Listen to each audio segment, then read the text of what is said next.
Wait, Bally's was supposed to cover roster moves, not help make them. Honestly, I had planned this whole Star Wars Episode 3 thing where I was going to say, it was said that you would destroy the Sith, not join them, and then we could go into this whole angle where Bally's has become the evil they swore to defeat. But you don't know what I'm talking about, so why am I wasting my breath? No, that's not my language. Do you know my love language? Yeah, over the years I've learned some things. Animated Disney movies, The Office. Those are two places we can start, but I didn't have any direct correlations between, like, Aladdin and Jafar and what Bally's is doing here, perhaps to the Guardians. So that's why I decided not to do the whole thing.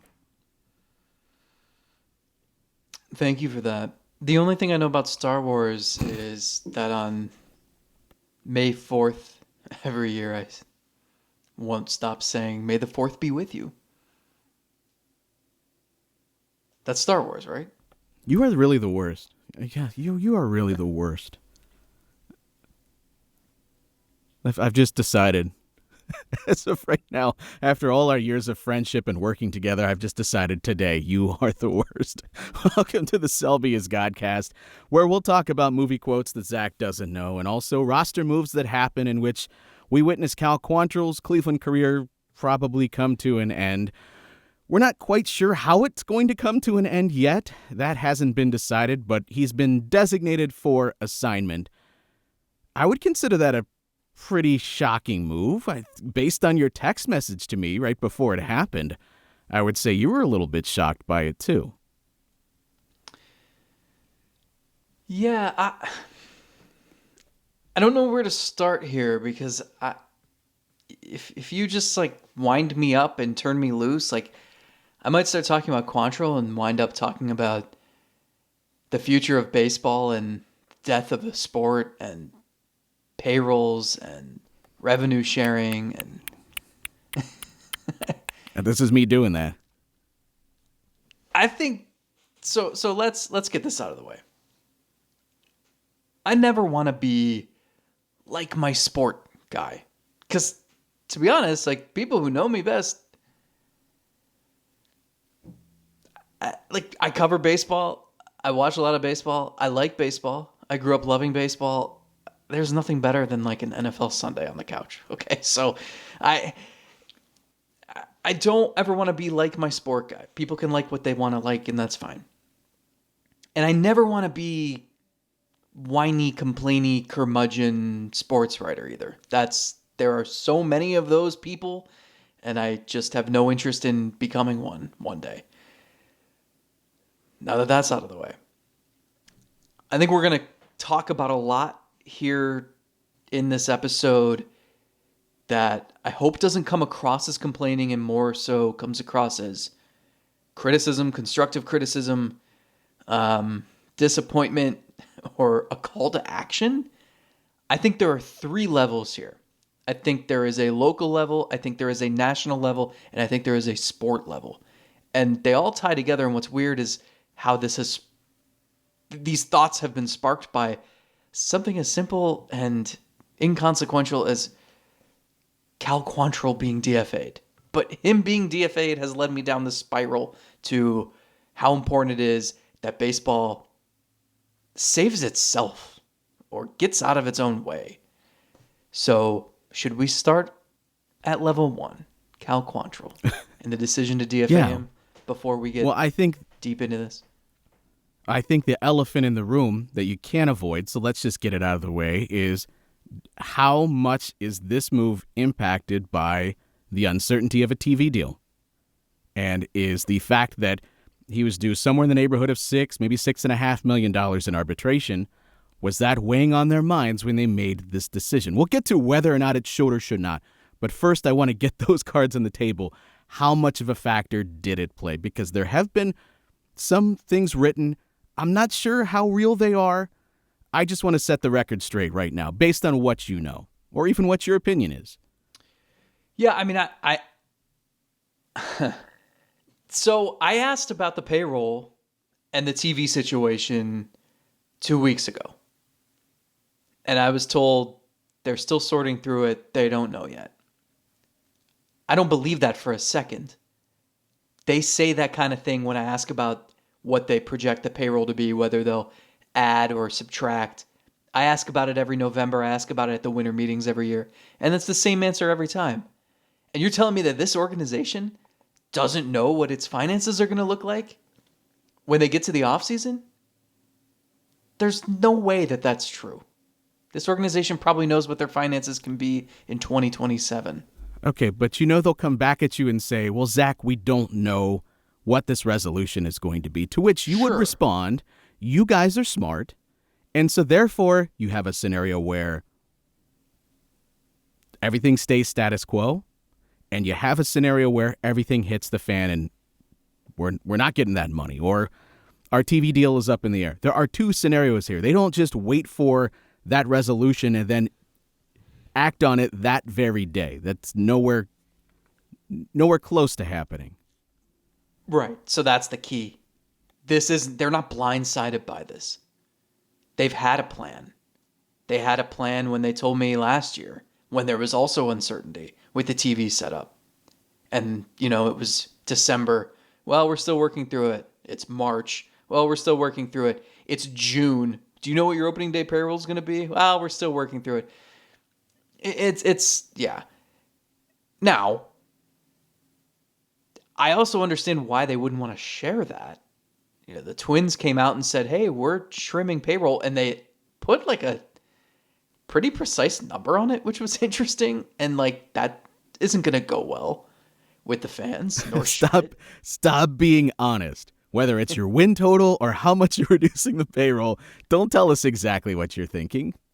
Doesn't go well. So, and I think that's part of the job is to sniff out the BS. And I can know I'm being lied to, that there's nothing I can do about it. And I understand that that's part of the game here. The Twins just made the playoffs. They won a playoff series. Everything's supposed to be great. You want to build off of that. And then they come out and say they're trimming payroll. And the TV situation is the reason for it. I mean, for the Guardians, their attendance was up 40%. And we can talk about what that means, but we've heard for years that attendance was the driving factor in their revenue. Okay.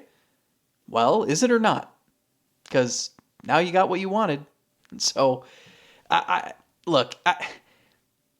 don't want this to turn into a cheap ownership thing, turn into you got to spend money, because you still have to spend money properly. But there are teams who do not have the revenue you have, who don't even make as much with their TV situation as you have in the past, that have payrolls that you're not close to. So, it's a shame that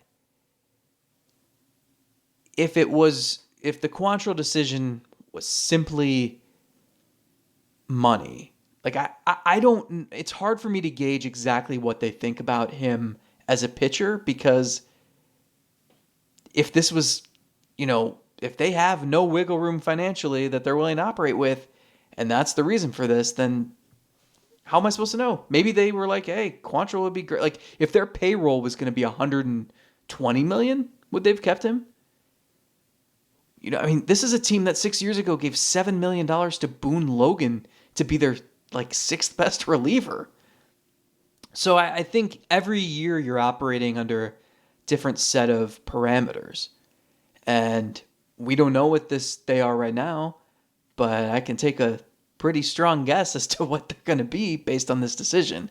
There are other factors too. It's clearly if they could have traded him by now, they would have. And obviously they might end up doing that, but it sounds like there wasn't, they weren't going to be overwhelmed by a bunch of offers ahead of this. So, okay. That's fair. How many teams I've to heard pay that. Quantrill? I've heard that, and I'll hear that and raise you why not just keep him then? Because I think he has value, regardless of what other teams believe. Witnessing what we did, where thank God you had all that pitching in the minor leagues ready to go, Because if you didn't, it would have been a repeat of a couple of years ago with J.C. Mejia starting half the games. This is what happens over the course of a long season. Your thoughts on what your rotation is changes. And you still have two guys in this rotation, by the way, Bieber and McKenzie, who have missed a lot of time over the past several years, on top of the fact that you have a lot of young, unproven, lack of track record men that you're counting on within this rotation now. As I said on Twitter, Quantrill is the type of arm that he just lets you sleep better at night knowing that he's there. Now, I know he had his own injury issues this year. Not that I missed that, but I'll take my chances on having more than 5 starters that I like entering the year and feeling good about that, as opposed to, well, here's our 5, and we just hope that we're not going to have to rely too much on Hunter Gaddis this upcoming year. Or insert next young pitcher that elevates himself, that eats up a few starts every single year. So when you tell me that if they could have got something, they would have, I agree with you. And I said, they know these things. It's not that I think it's a huge swing and miss if you don't turn him into something of value. And I'm not talking about your right field answer. I just mean something that helps you up this coming year or in the near future. I think that's a miss. If you just let him walk and you don't get anything for that, I think that's a miss. But they know that too. They know that. So yeah, if they could have gotten something for him, they would have. But if that's not there, this is not the case of Ahmed Rosario where we said that, because Ahmed Rosario was done at the end of the year, and the guys that you wanted to replace him with, in your mind, were probably on equal footing, if not better, going to give you better production once Rosario was gone. This is not that situation with Quantrill. So why not just keep him? And then this is where it comes back to that. Is that $6 million the best use of their resources? And how much comes down to the fact that they don't want to wrap up $6 million in a pitcher that at his best is maybe more of a depth guy when all this stuff is just still hanging in the balance. I don't think that's a good enough reason, but that's where the organization is coming from. Yeah, so there's a few things here. One, I think the line that the public seemed to hang on was that the Bally situation was the direct reason they cut ties with Quantrill. And I think the things can be related. It's like correlation without causation, but that it's not, because Chris Antonetti also said they felt like there were better ways to allocate that money, right? So if the Bally's thing is going to force you to strip down your payroll even more, then why do you have Bieber? I mean, it's like he's going to make $12 million. Then you shouldn't have handed Miles Straw the contract extension. I mean, there are very few ways to pare down this payroll. You traded for Christian Bethencourt, who is due, I think, $2 million in arbitration. Like, you could have just gone with David Fry making the minimum. So I don't know, like, their payroll as it stands now without Quantrill, if they tender everybody a contract who is headed for arbitration and they just keep their roster as is, it's somewhere in the 80s. Depends on how those arbitration contracts play out. So it's pretty similar to what it was last year already. So if they, and that's because of raises to guys in arbitration like Josh Naylor and a bunch of the relievers. Jose Ramirez is making a little more money. So that's MVP vote getter Josh Naylor, by the way. Put some respect on that. Yeah. Interesting. That did not come from me. But I think, like, when are you, like, where is this going? That's my question. And do you are you operating as, first of all, like, you made $55 million from this company that is bankrupt and desperately trying to get out of everything that they agreed to take on years ago, right? So, like, and your attendance was up 40%. I sure would love to see the books to see what those profit margins were like in 2023. And then just what, are you just operating as if you're going to have $0 in TV revenue in 2024? I mean, there's an economics diploma right there in the background, but like it's a fraud. I know nothing about this stuff, so unfortunately, where did you buy that online? Tell me the truth. Where did you get that? eBay. I can't break it down You're the way. photoshopping. the way I'd like to, but I just wonder where this is going. When are you ever going to, like, you have the most glaring needs of any team in the league. You had 18 home runs as an outfield. The second worst team had 46. You are 2.5 times worse than the second worst. That doesn't even sound real. And so not even sound it's real. pretty obvious. And I don't know if it's going to, the free agent market, that's the other thing. And we can get to this in a minute. The free agent market for position players is rough. So, like, you could argue that it might not even make sense to spend money on your most glaring needs that way and to address this via trade.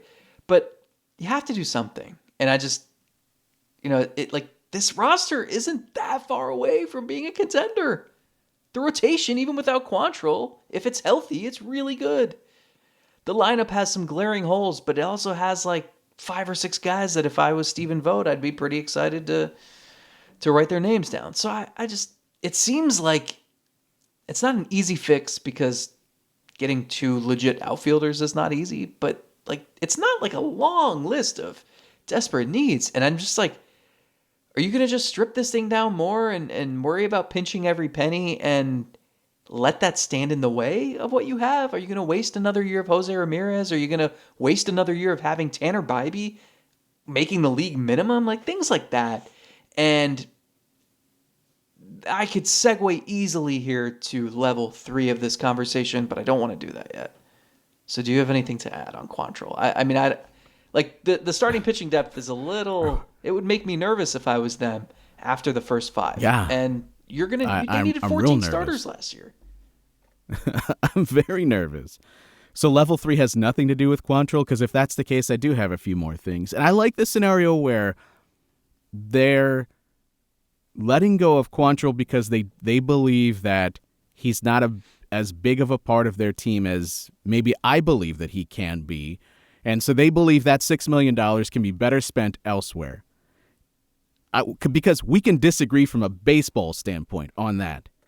And I could say I'm too nervous about the depth of your rotation. And by the way, if you were having any idea, any thought, any inkling of trading a Shane Bieber this offseason, it's going to be extremely tough to do that, considering you just traded maybe the guy that would have assumed his spot in that rotation as sort of a guarantee. So the depth is already thin, and that sort of takes that Bieber conversation. I'm not saying completely off the table, because there are other things you could do to better prepare you from a depth standpoint, even if you traded him. But based on what we know now, I think that's just another thing. You're talking about that list that's not that long. That would just be adding something else to the end of the list that you would have to. So, yeah, you might fix the outfield to an extent, but you're still creating a new problem for yourself a little bit further down the line. Here's the thing, and this is why I think the framing of what Antonetti said was not doing... It was doing a disservice, because if it's all about money and we got to strip down the payroll even more, you're not paying Cal Quantrill $6.5 million today. You're paying him starting in April, right? So you could have tendered him a contract, kept him, traded Bieber, who's making twice that. Trade Bieber for a position player, and then you're saving $6 million, the same amount you're saving by DFAing Quantrill. So that's why I do think, there's concern about what the financial situation is. I think it's also a head scratcher that they DFA'd Quantrill. I don't think the two have to be, intertwined, and there's nothing else at play here. And I think when the reporting is they cut ties with Quantrill because Bally's is going bankrupt, that's not providing the full context that's necessary. Sure, that's the way I read into it too. That I felt like they were probably connected, but it was a combination of that mixed with better way to allocate it, maybe believing that what we saw from him 2 years ago, he's just never going to get back there fully, and that he's always going to be a guy that lives on the edge when it comes to looking below the surface and seeing some things that don't always look repeatable. And so I can get that. It's not that I think letting Cal Quantrill go sinks the 2024 season. Very far from it. I don't like the sort of precedent that we're starting with to begin the offseason where we're already looking at $6 million being, well, this is just the beginning too. And that part also maybe makes me a little bit nervous because it's not they got rid of Quantrill and that $6 million is off the board and so everything else is good. Everything else can just move forward. I don't have any guarantee of that. I have none. I mean, we can look at the fact that Ramon Laureano has made the cut onto this roster so far, but does that mean that they're going to tender him a contract? I don't know to this point. Could he be part of the as well? I have no idea, and I think it's a dangerous precedent to start the offseason that way, considering this team isn't that far away, and it's not like they need to put a ton in. God, it feels like we say that a lot of off seasons. You're not asking for the top free agent. You're asking for a little bit here and there just to fortify the roster, just to make you better in the areas that you're clearly struggling in. So let's go to level 2. And that's the national part of this. The Quantrill thing is interesting because I know, like I heard from a scout who has asked me about Quantrill 23 times over the last few years. And I know he had a rough year. I also know that happens. It's baseball. He had some injuries and like everybody has the information. They know the metrics have never looked good. The projections are never going to look good. He outpitched him. I mean, no one is making this guy out to be an ace or an all-star. But how many teams even have to think about their TV deal, the whether $6.5 million is too cumbersome to be a back end of the rotation guy? I mean, free agent pitchers worse than Quantrill, who you're just trying to round out your rotation, or you're a crappy team and you just need a warm body. Those types of free agent starting pitchers go for like $10 million a year. So Quantrill at $6.5 million to the average team wouldn't even think twice. And usually you can trade a guy like that at some point if you need to.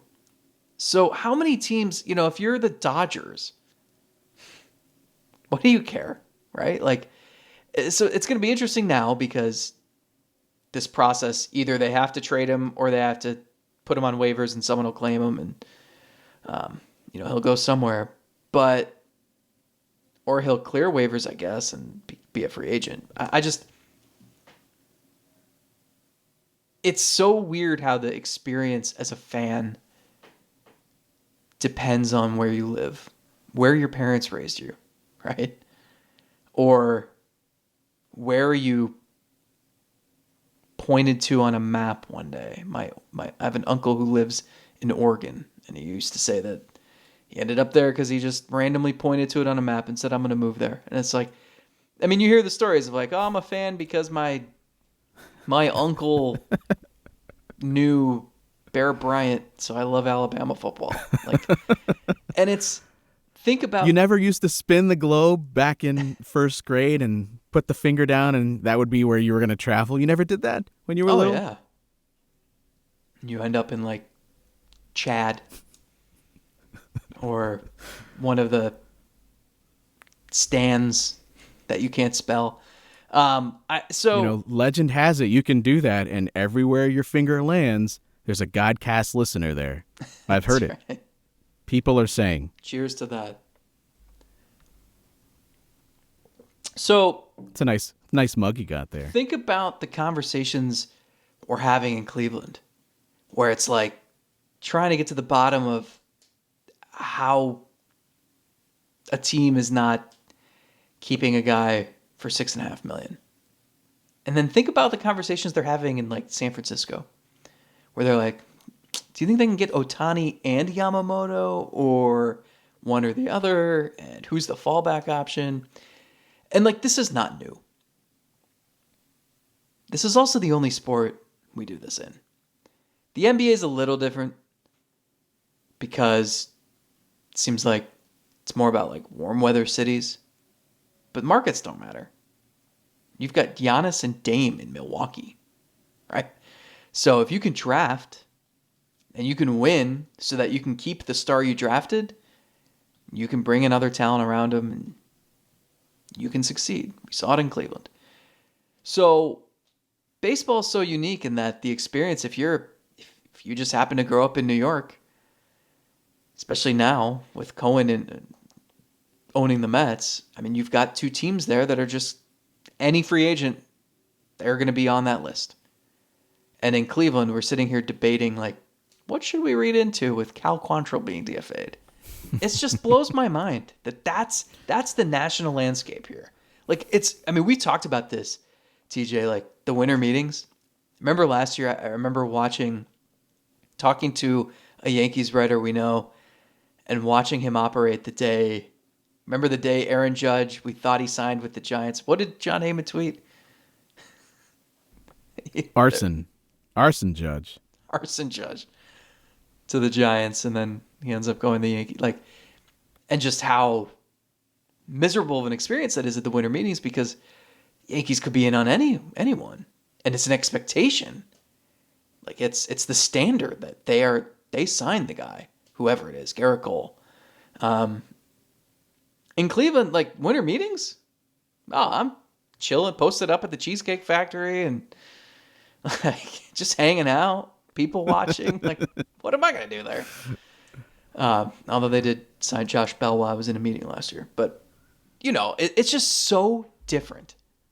And it's amazing that in 2023 that's still the case.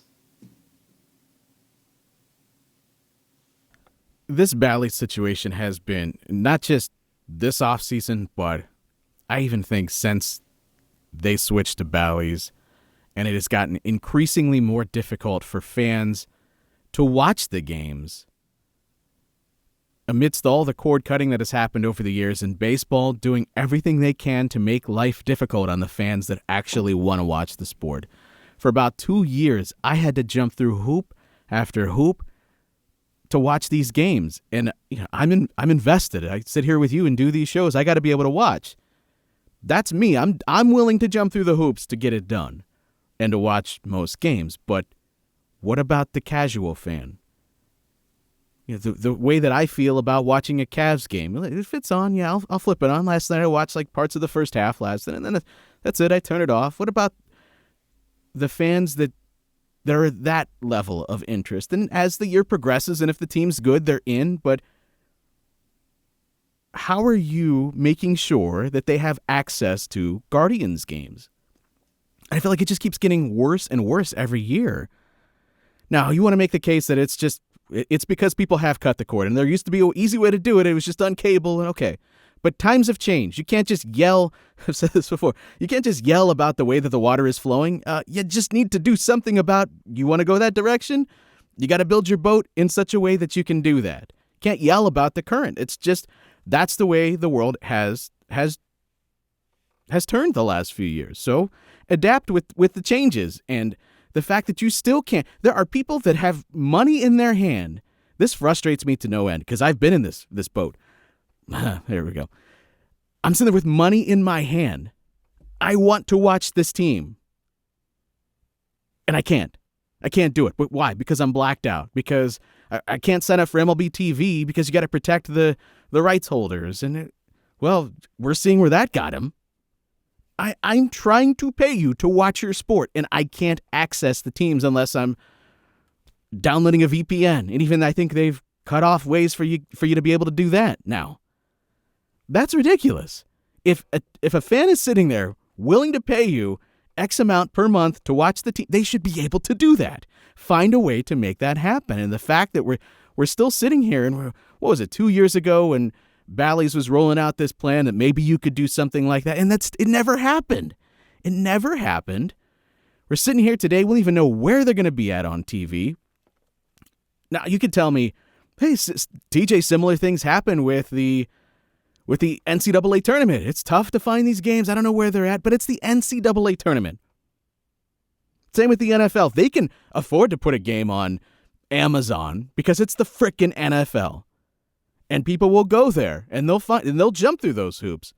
You can't make life that difficult on the fans to find the teams that they want to watch. So if you have people that are trying to give you their hard-earned money for you to watch, they want to watch your sport, this team, why do you make it so difficult for them to do that? And I hope this should be the catalyst. All of this happening with many different teams, this should be the catalyst for MLB to finally say, we got to stop being idiots. At least when it pertains to this, there'll be 17 other things this week that we're an idiot about, but let's do something about this so that we can actually have our fans access the games that they want to watch. You said it's the freaking NFL. Why? How has it become the freaking NFL? How did it grow into this empire that we cannot live without? You got 4 hours? Well, we're going to... Levels 2 and 3 we're going to blur the lines here because I think this all ties in together.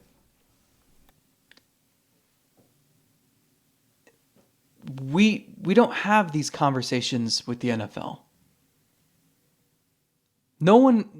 We talk about the salary cap with the Browns. How are they going to roll money over?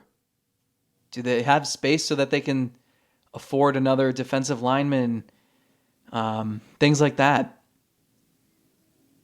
They landed, I mean, say what you want about Deshaun Watson, especially this week, but I mean, they were able to spend $230 million guaranteed on a quarterback. You know, the Guardians, before Jose Ramirez, hadn't spent more than $60 million on a player, period. It didn't even make it to the end of the contract. We only have these conversations in baseball. And I think that's played a huge part in this becoming a regional sport. And when it's a regional sport, no one gives a shit if you've got a game on Peacock at 11:30 a.m. on Sunday. Well, I'm not tuning in to watch Tigers Angels. Don't care. We've talked about this before. When was the last time you watched Sunday Night Baseball? Like the night they came back and beat the Mariners in 2001? I mean, like it's... Is it a rewatch count? If it's like Mets, Cubs, like I don't care. And that's the issue. Because Thursday night, Bengals Ravens, I'm interested in that. The worst NFL games, I'd at least like consider it. And there are wrinkles to this. NFL is perfect for gambling and fantasy. And like those things you're never going to match in baseball. You can do more to emphasize those. I've got buddies who bet no run first inning constantly, and they seem to have a blast. Well, like 49% of the time. Okay, yeah. So, like, I just think it's become, and it's taken years and years and years to get to this point. And it's going to take years and years and years if they're ever going to get out of it. But it's become such a regionalized sport. And it's just, I mean, I've said this a million times. I started saying it when I don't know if they were the Indians or the Guardians, when Cleveland we were having the debates about whether they were going to sign Jose Ramirez or trade him. And we were saying, you know, if you're not going to sign, like, what are we doing here if you're not going to sign this guy? If payroll is such a burden, sell the team. It doesn't have to be your burden. And at the time, I think it was Chiefs Buccaneers had played in the Super Bowl. And I said, that's Kansas City versus Tampa. Those are not two big markets. Can you imagine if it was Royals Rays in the ALCS? Like, MLB would be panicking. It doesn't matter in the NFL. I mean, we don't have to imagine. We just saw terrible ratings for this past World Series, which was a fun World Series with two, like, say what you will about their path to get there, but they were two exciting teams with cool stories. Nobody tuned in. And nobody cared. That's the frustrating thing to me, is that I think the sport has a lot to offer. And you can tell that they've finally come around to wanting to make it more marketable, to wanting to make it more palatable to the casual fan with the pitch clock. And it is a more watchable product. And there are exciting moments, and there are like, I wish people knew about Shohei Ohtani and what he was doing the way we knew about McGuire and Sosa and Griffey and those guys. Nobody knows who Mike Trout is, and it's too late because he's past his prime now. I just, there's a lot to offer, and I feel like baseball has just stubbed its toe for so long that it now has no idea how to allow people to see what it has to offer. And the TV thing, you're right. It's an opportunity to correct a long-standing wrong. I just have no confidence that that's going to happen. Yeah, well, there is one solution if you ask everyone on my Twitter. It's to put the team on WAB 43. That might have been my most interacted with tweet. Now, not that I tweet much anymore as it is, but I'm still getting, 24 hours later, I'm still getting people say, yeah, put them back on 43. Change the name too while we're at it, but put them back on 43. I was surprised. I was going to say, if you know what this logo is, it's time to schedule that doctor's appointment, and I'm sorry for your back hurting the way that it is. But everybody recognizes it, and everybody reminisces about that. And the fact, you can't tell me that they're harder to access now hasn't hurt some of the connections that people feel to the team and the interest level in the team. And even beyond TV, on radio too, we've privately had this conversation that the baseball team in Cleveland is on a radio station where they're discussed when they're on, and they're discussed on the post-game show. And our pal Dennis Maniloff doing his best to make it interesting after a game or something. But then it's goodbye, back to whatever we had programmed before. You have two sports stations in this town. I used to work with them both, and neither station sent anybody. And you could say, well, you could get sound. You can air it live. Yeah, true. You can do that. I'm talking about sending an on-air personality, someone that is going to get in there and ask questions and want to build relationships with the new manager. When Terry Francona was announced as this manager, I'm pretty sure a couple of guys from KNR were there. I remember Adam the Bull being there at the time he was hosting the afternoon, and he asked a question. We all laughed because he didn't know what to introduce himself as, so he just said Adam the Bull in the press conference. But he was there. And you're showing your audience that this matters to me if I'm the sports radio station. As a listener, if nobody goes and nobody asks a question, and you cut off the press conference before it's even over, and the minute it's over, you're back to what's going on with the quarterback situation or whatever thing we've gotten out of the washing machine dryer and put back up as our Browns topic for the day. How are you ever going to make it back into being relevant? And part of it is on the team itself. Maybe a long time ago, they should have thought about where they're putting their radio rights. That maybe it should be on a station where they're actually going to be talked about a little bit more because the radio station that has them is invested in making that a product that people actually want to listen to. Jim Rosenhaus, who we love, hosts a weekly off-season show. It was called Tribe Talk. I don't know what it's called anymore. Guards Talk? I don't know. During the off-season. Guards Gab. Do you know when it's on? That's easy. Any idea when it's on? Isn't that usually Saturdays at like 4 in the afternoon or something like that? Saturdays at 5. Is that prime time? Saturdays at 5 p.m. You get 1 hour. That's like when you want to give away a platinum. That's a platinum glove giveaway time if I've ever heard it. You get 1 hour of Guardians talk on the home station, and it's Saturdays at 5. Who is, like, I guess if you're in the car on the way to an early dinner on a Saturday night, I don't know. Yeah, it's so that, I mean, this is when people just want to blame ownership, do it. Like it's a local problem. It's an organization problem. It's a sport problem. It's a national problem within the sport. And I every decision the league makes seems to be short-sighted. The pitch clock was the first one that didn't feel like that, and I think it was a rousing success. As someone who tell them to calm down, though.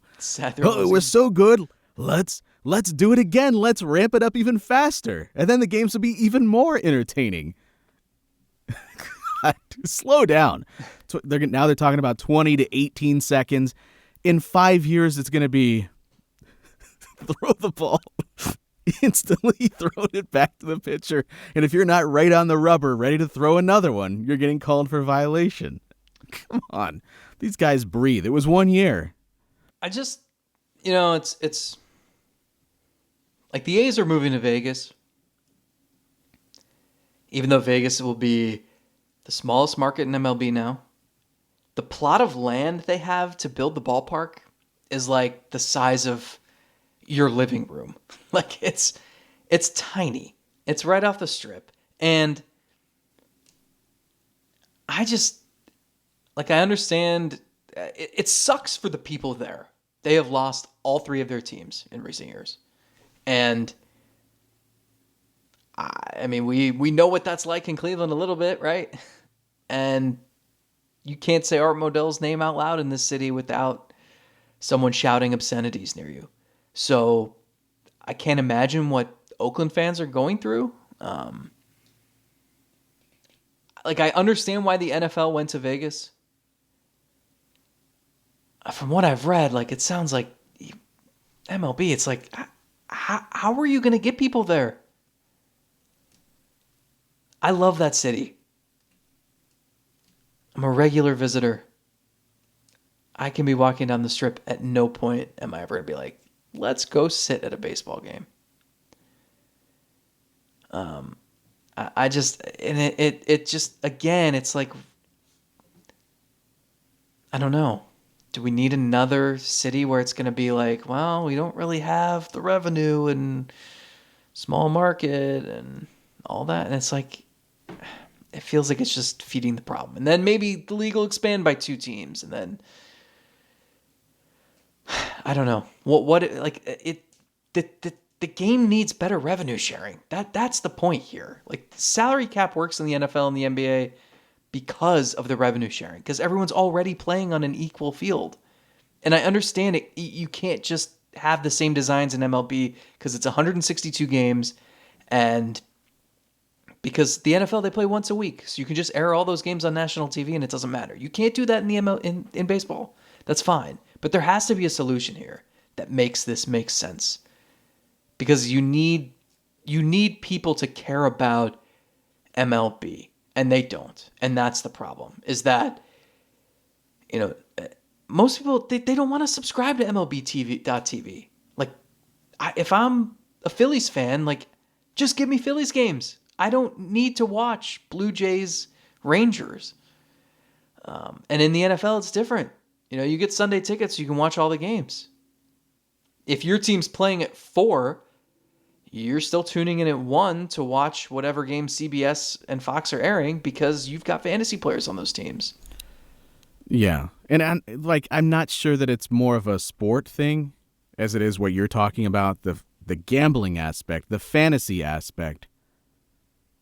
I think it fuels a lot more of the I will watch a random whatever. It's not that I'm saying, I think on average more people enjoy the game of football more than they do baseball. What I'm saying is, I don't think the lone deciding factor here is, I love football so much. I think you're invested in it because you have people on your team. You're going against other people. You're scouting players that maybe you're thinking of trading for, and you got money, and you're invested because you have things invested in these games.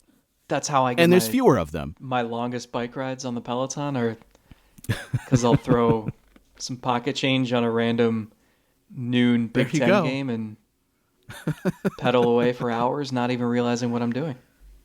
I don't want to hear what you think is pocket change, considering, what we're pulling in on this show. I also don't want to be someone that is just complaining about this and not offering any solutions. I was having a conversation with my son the other day, and I said, you don't want. He was telling me all the things he didn't like, and I said, anybody can do that. You can tell me what the problems are. Anybody can identify those. How do we work to solve and form a solution? And we eventually got that story about that turkey taken care of. Largely because of him. I barely had anything to do with it. So he solved the problem. How do we solve the problem? Of course, we're not going to sit here and figure this thing out.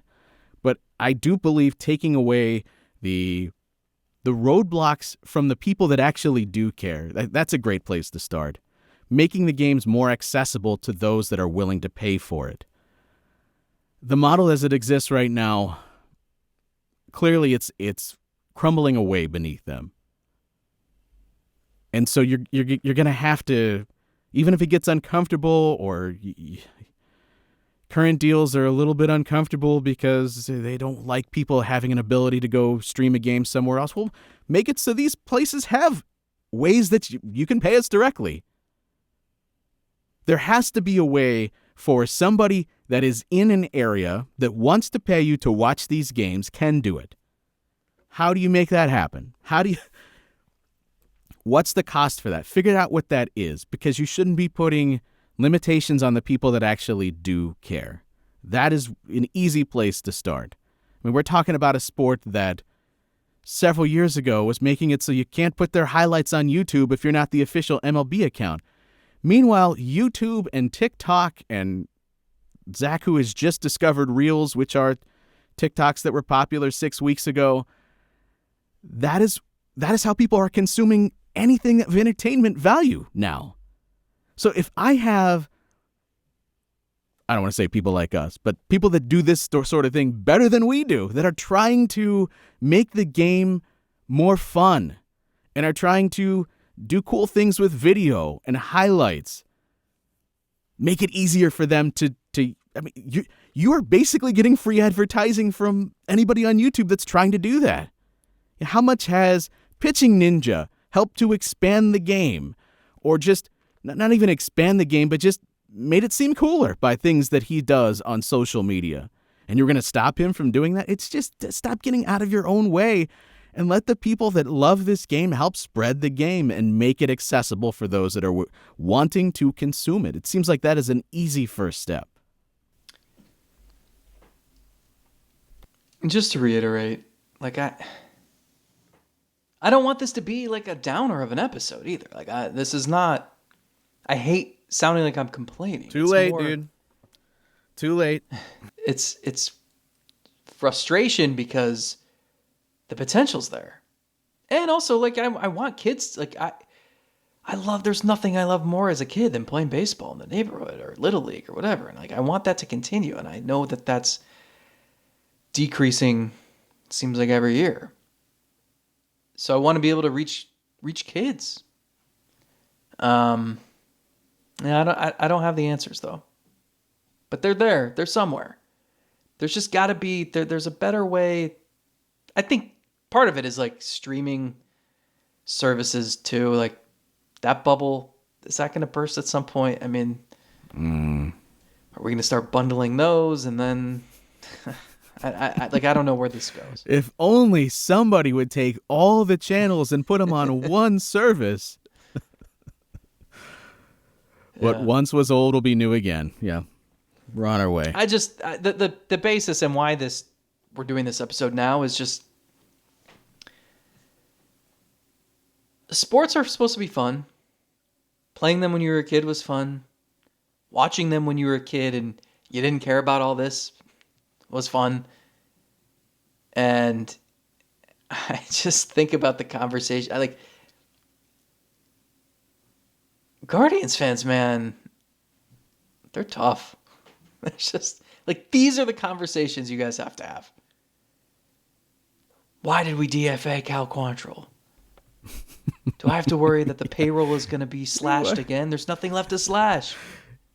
You are correct in that it's weird that we got into this huge philosophical identity crisis conversation based on a DFA of Cal Quantrill, who, if all things go as the Guardians wish, is just a non-entity at all. And that's but it's a symptom of the larger issue. Correct. what's going on. It's Quantrill plus the TV stuff plus Oakland moving, and yeah, the fact that the TV thing, it's like nobody knows what they're doing, and yet at the same time, it's like, did you not, like, we knew this was coming. We've been talking about bankruptcy and rumors of bankruptcy for more than a year. Anyway,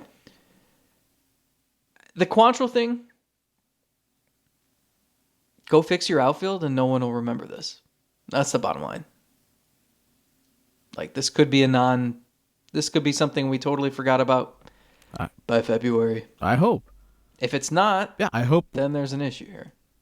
I hope people are laughing at us, pulling up this episode months from now and saying, remember when you idiots were complaining about Cal Quantrill, who's got a 6 ERA in AAA with the Blue Jays? I hope that's the case. I definitely do. Am I really nervous about the pitching depth now? Yes, I am. The other thing is, I think the part that maybe frustrates me is that this team isn't dumb. The front office isn't unwise. They know the things that we know. They are panicked about it themselves. I just hope that it has a lot more to do from a baseball standpoint than it does a payroll standpoint. Because that's, as I said, it's a dangerous precedent to set in a very key offseason in establishing what the direction of this franchise is going to be. So who's coaching third base? Who cares? Kai Correa followed me on Twitter. Maybe him. I miss the good old days when it seems like there was a lot more of that kind of stuff going on. I'll throw this out Whether there. it was tracking planes or who was following other people. Maybe that's more of an NBA thing. See, that's the thing. Baseball needs that. They need more of that. Do more of that. Become popular again. More backstabbing of managers. Craig Counsell stealing another guy's job and saying, I'm doing this for all the managers. I'm getting paid more for you. Except you. I will Ross, say, you're out of here. When Kai Correa joined the Giants, a Giants writer, he followed on Twitter. Giants writer asked him, oh, thanks for the follow. Are you coaching with the Giants now? And he said yes. That's all I got to do. And we'll have the scoop here first. Well, let's do it on the air. Let's do it right now. Will he get back to me? You pull up those DMs. One eternity later. Okay, well, maybe that'll be for next week. Cheers to a I've good got an episode. idea. Yeah, I'll do that. I'll raise you one there too as well. I will say in regards to these, and we'll have more on this coming up in the coming weeks. If you're a Patreon supporter, you're going to find out about those mugs. If you're listening on audio, this is just ASMR. But if you're on YouTube, you might have an idea of what we're talking about. So go subscribe to us on YouTube. We're doing all the free episodes over there as well. You get the video component where you see your beautiful face, my not so beautiful face, and the things that we're interacting with in our environment that maybe you want to be paying attention to. And go support the show at patreon.com/SelbyIsGodcast for more on that. So my idea, outside of the fact that if you're looking ahead and thinking about watching games in Las Vegas, you just go to SeatGeek, use code Selby, $20 off your first ticket purchase. No, my idea. You're such a pro. Why can't we just air the games on our Patreon channel? Sure. Do you want play-by-play or should I take play-by-play? You're play-by-play. So you're the Rick Manning here? Nope, I'm the Dennis Miller.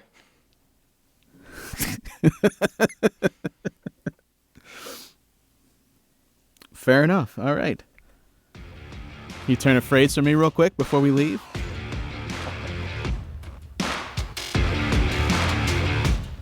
I got nothing. Did we fix baseball or did we make it worse?